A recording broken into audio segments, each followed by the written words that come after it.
Full update. AITA for telling my sister I don't know if I love her after finding out about her 5-year affair. My sister moved in with me after getting pregnant from a supposed one-night stand. I love her, so I welcomed her. But everything changed when I discovered she was having a long-term affair with a married man. One day, his wife confronted her at my door, revealing the affair's extent, which left me shocked. I couldn't support her relationship anymore, so I told her if she chose to be with him, I would go low contact. Original story. My sister, 32, moved in with me because she got pregnant 5 months ago from what she claimed was a one-night stand. I love my sister, so of course I took her in. My husband is overseas for 6 more months, so it was nice to have her around because I care about her very much. On Monday, I came home and saw my sister and a strange woman in a screaming match on my doorstep. I obviously didn't know what was happening, but I saw the woman poking my pregnant sister's shoulder, so I intervened. I sent my sister inside, and she begged me to send the woman away. I didn't understand what was going on, but I wanted the altercation to end for everyone's sake, so I told the woman as much. Then she started screaming, asking me if I was also sleeping with her husband. I was like, and then she basically revealed that my sister had been having an affair with her husband for 5 years. 5 years! She had everything printed out. Chats, photos, emails,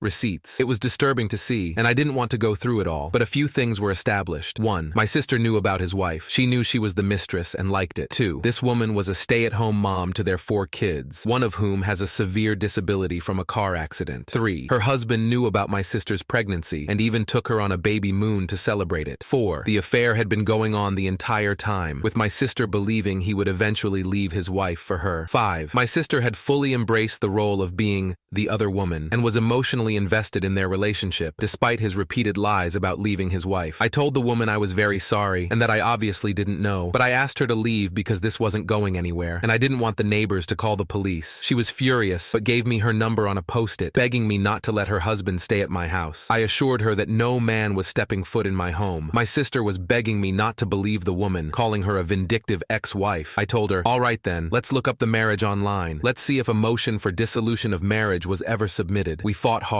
My sister kept saying I would never understand and that they loved each other, but he just couldn't leave his wife, blah blah blah. I called her dumb and naive. The next day I told her she could stay here because I didn't want her to become a financial burden on that woman in any way. But I also told her that right now I didn't want to engage with her. My sister asked me if I still loved her, and I told her honestly, right now I can't say I do. I will always help my nephew and not endanger you, but I can't like you because you've shown me you're not a trustworthy person. I told her I didn't trust her not to try anything with my husband, and I didn't trust her with anything at all, so I made her sign a tenants agreement. She's been begging me to forgive her, and I told her there's nothing to forgive. I just don't know who she is anymore. AITA, Update 1. First, I'd like to clarify a few things. I am not going to tell my sister to get rid of the baby. That's not my place, and I would never suggest such a thing. Also, I am not going to install tracking software on her phone or demand access to all her devices. That's invasive and wrong. I've been thinking a lot, and while I can't say that I don't love my sister, it's very hard to feel that love right now. I don't know who she is anymore. It's not just that she lied to me, it's what she did, and how convinced she is that she was justified because they were in love. She's brought chaos into my home that I opened up to her. I'm deeply disappointed in her, and I just don't like her at the moment. I'm letting her stay with me because I don't want her to become dependent on him. I don't think he's a good man either, and as a social worker, I've seen these scenarios too many times. My sister is already deluded. I don't need to open the door to a dependency that's also financial. Now,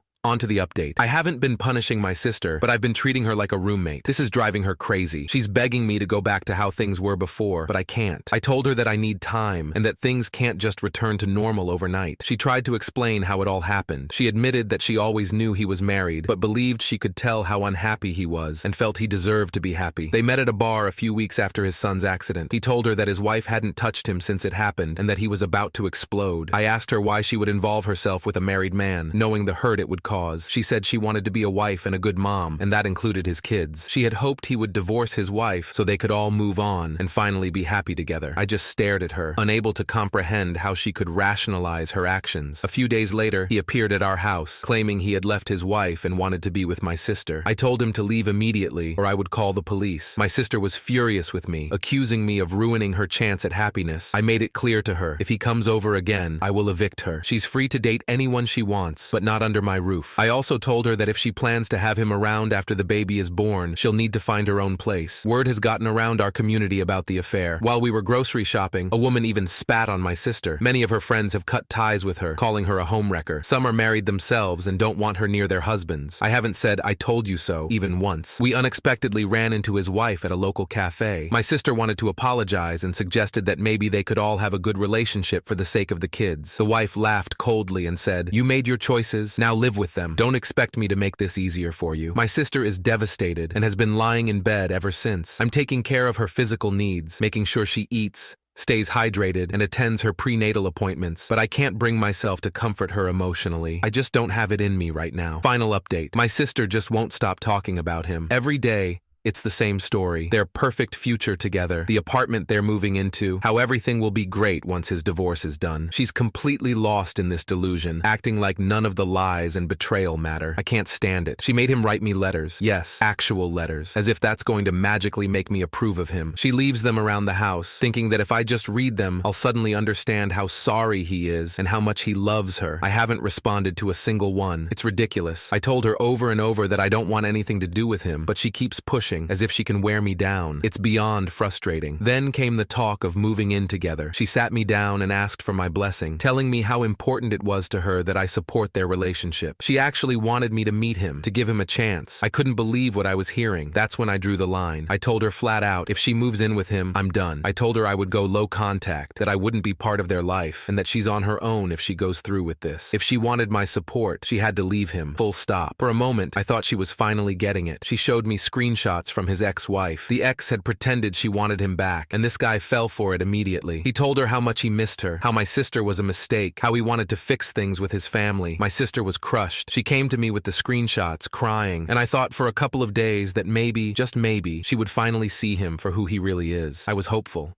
But then, as usual, he wormed his way back in. He told her he only said those things because he was afraid his ex would take the kids away, and of course, she bought it. Now she's actively moving in with him, packing up her things and making all these plans like nothing happened. The screenshots? Forgotten. The lies? Excused. She's determined to be with him no matter what, and I am done. I told her I'm not helping her anymore. No more driving her to appointments, no more checking on her, nothing. I'm not going to pretend everything's okay while she's diving headfirst into this disaster. Now, I barely talk to her. If she asks where the tea is, I'll tell her. If she wants to know if there's milk left, I'll answer. But that's it. I'm emotionally cut off, and I told her straight, I'll be here if things fall apart, if she's in danger, but I am not going to be a part of this train wreck. She's on her own now. The community backlash hasn't slowed down either. Everywhere we go, people are whispering, staring, and judging. They're not just looking at her, they're looking at me too. People know she's living with me, and I've started hearing comments at work about why I haven't completely cut her off. It's affecting my life now, and I just can't carry her mistakes anymore. Her friends, all gone. The ones who were married have cut ties completely. She's isolated herself, but instead of waking up, she's clinging harder to him, holding on to this fantasy that everything will work out. But I'm done caring. She's made her choice, and now she has to live with the fallout. This is the final update because I'm finished. I'm done trying, done caring, done dealing with the mess she's made. She can have her life with him, but I'm not going to be part of it. Story 2. AITA for telling my sister I won't raise her child after she abandoned him. I, 21F, am in college,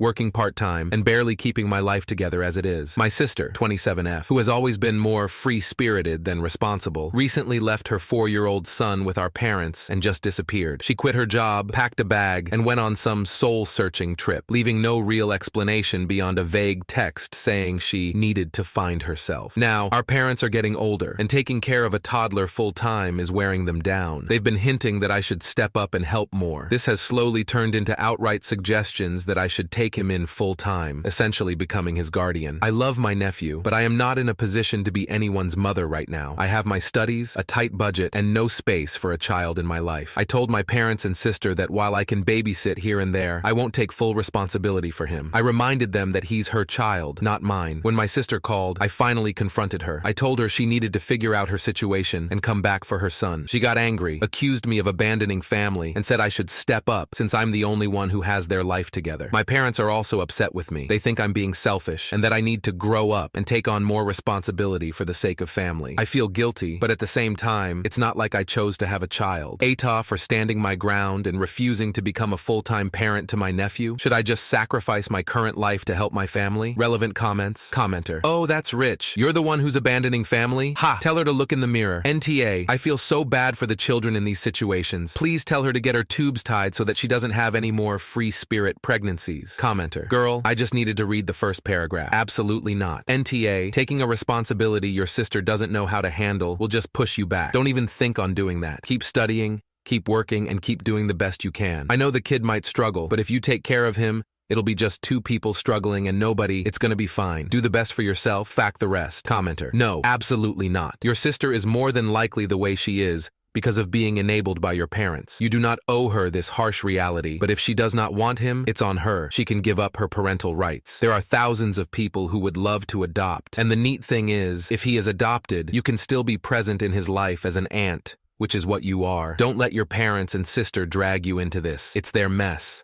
Story 3. AITA for refusing to help my ex-wife after our son decided to live with me full-time. I recently got full custody of my son, and my ex-wife is furious about it. We divorced when he was 10, and initially, we had a 50-50th custody arrangement. I've always tried to be fair, but over the past few years, our son has grown increasingly distant from his mom. A big part of it is that my ex has some pretty strict rules. I get that she's trying to raise him right, but things like grounding him for a month over a single bad grade or taking away his phone for minor issues just felt excessive. Meanwhile, I've always focused more on communication and understanding his perspective, which he seems to respond to better. About 6 months ago, my son came to me and asked if he could live with me full-time. He said he felt like he couldn't breathe at his mom's house and that he dreaded the days he had to go back there. He even said that he didn't feel like he could talk to her without getting yelled at. After talking it over with him and thinking about what was best, I decided to support his decision. We went through the legal process, and my ex fought it hard. She accused me of trying to alienate her, but the court ruled in our favor, and now he lives with me full-time. I still encourage him to visit her, but so far, he's only seen her a handful of times since the decision. Now, my ex is reaching out to me asking for help because she says she's struggling emotionally and financially. She wants me to convince our son to spend more time with her, and she's even hinted that she needs money to cover expenses since she no longer receives child support. I feel for her, but I don't think it's my responsibility to step in here. I'm already covering all the costs of raising our son, and I don't want to force him into a situation he clearly doesn't want. I've tried to suggest therapy for them both, but she's refused, insisting that this is something I caused and need to fix. She's now telling our mutual friends and family